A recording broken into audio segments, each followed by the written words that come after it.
Hello and welcome. I'm Karen Yarbrough, your Cook County Clerk. Thank you for joining us for this presentation on property fraud and managing your property after death. The Cook County Clerk's Office is one of the largest consolidated clerk's offices in the entire nation. In addition to functioning as the chief election authority for suburban Cook County, we maintain birth, marriage, and death records, and we assist property owners in redeeming delinquent taxes.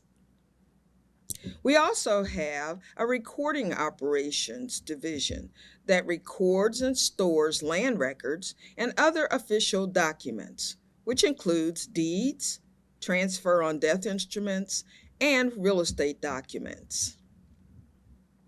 Now, nobody wants to talk about death or end-of-life planning, but it's a critical issue when it comes to managing your assets to protect your family and your loved ones.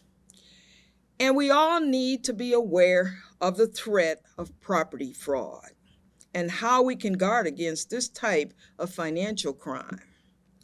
At the Cook County Clerk's Office, we are here to serve, and we hope that this information you received today will be helpful on these important issues that impact all of our daily lives.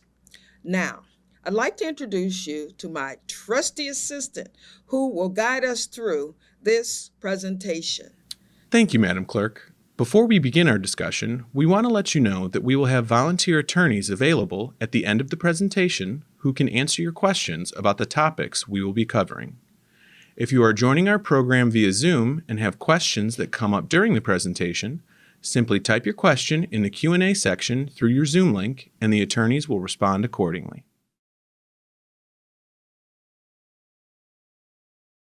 Now, let's begin our discussion by talking about property fraud, which can also be known as deed fraud. So, what exactly is property fraud? Property fraud is the fraudulent and illegal recording of a document against your home's property records.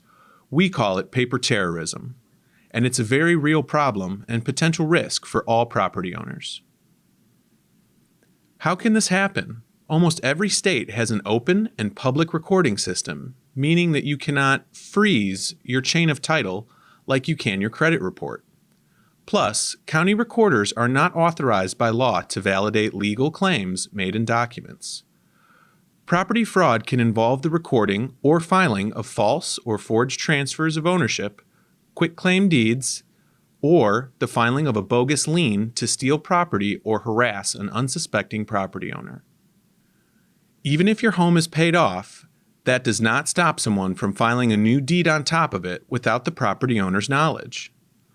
Let's look at this NBC5 investigative report that takes a close look at how property fraud can occur. By law, it is a line anyone can stand in and a fee anyone can pay. $40 is all it takes to get a deed or other document officially recorded in Cook County, a simple perk of open government openly abused by serious scammers. I think they call them, financial parasites. She was new to her office as recorder of deeds when Karen Yarbrough says she first spotted the trouble. To steal a home, all you have to do is doctor some paperwork up and Photoshop it, bring it to the recorder's office, record it, voila, you own a home. Con artists exploiting a system that relies on the honesty of those who use it, recording forged documents in order to steal a home outright. Sound far-fetched? This is a kind of crime that I never imagined that could happen. It did to Chicago Treasurer Stephanie Neely until it happened to her. I get this call, I'm like, what do you mean someone has changed the name on my deed? What do you mean? How did they do that? In her case, a stranger recorded a fraudulent deed, waited until she was at work, and then changed the lock. They want to physically be in your house, because once they're there, it's very difficult to get them out. Precisely what happened to this Chicago woman. This individual had paperwork that was Xerox that showed the deed was in his name. She asked us to conceal her identity because you're in constant fear that they will try something next, because believe it or not, they did come back 3 days later. One man connected to her case was arrested and convicted. as the recorder's office continued to field fake documents. I decided that I couldn't sit idly by and watch this happen. Yarborough brought in this man, They believe that the government created artificial duplicates of all of us. an expert on sovereign citizens, the extreme anti-government movement often behind this crime. They believe they can completely ignore our government and do whatever they want to do with impunity. Pitkavich calls it paper terrorism and teaches the red flags, like the punctuation sovereigns add in the middle of names, the refusal to use mainstream addresses or zip codes, and how they employ lengthy, arcane terms. The flurry of documents they file may be fake, but their threat is real. They're bullies. They're brazen. They think that nothing can touch them. A lot of times they'll come in and overwhelm our frontline staff. You know, it may be 20 of them will come in. Yarborough has a catchy comparison she uses to get a non-believer's attention. In Illinois, it is easier to steal a home than it is to steal a car. It's fraud, and, you know, they're taking people's homes. So there is now a simple way for some homeowners to protect themselves, the free property fraud alert system. You load your property index number, then you get an alert if any document is recorded in connection with your property. Counties across the country are now turning to this kind of system as these cases of mortgage and property fraud continue to grow. Lisa Parker, NBC5, investigates. To combat this problem, Clerk Yarborough created a property fraud unit with investigators and caseworkers who respond to and investigate any complaints of property fraud. The clerk's office also offers a free property fraud alert that will provide a telephone call or email to the property owner anytime a document is recorded against their property or the property of a loved one. There are 3 easy ways to sign up for the clerk's free property fraud alert. You may sign up in person at the clerk's office, you can sign up online, or you can sign up with a telephone call. Once registered, if you receive an alert or have a reason to be concerned about property fraud, you can contact the clerk's property fraud unit and our staff can help research the problem and coordinate a response. Call 312-603-4000 or visit our website at cookcountyclerk.com/property fraud. On a related note, while we're on the topic of your chain of title and fraud, property owners often need to obtain an official copy of their property deed when purchasing a home or for tax purposes. You should be aware there is a predatory practice aimed at homeowners in which companies offer a copy of your property's deed at a large markup price, sometimes exceeding $200. The clerk's office wants to remind you that we offer the same service on our website starting at just $5. In-person prices can range from $10 to $55 depending on the format and age of the document. So either way, there's no reason to pay exorbitant prices to gain access to these essential documents. Now, let's move on to the second part of our program, which is making plans to manage your property and assets in the event of your death. As Clerk Yarborough noted, no one wants to talk about death or end-of-life planning, but it's critical to manage your assets to protect your family and loved ones. Having a sound end-of-life plan is one of the greatest gifts that you can provide to your children and family members. Consider this. What do you think these 3 legendary individuals have in common?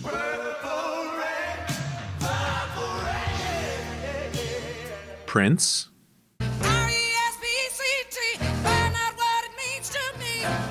Aretha Franklin, 87 years ago, our fathers, and Abraham Lincoln.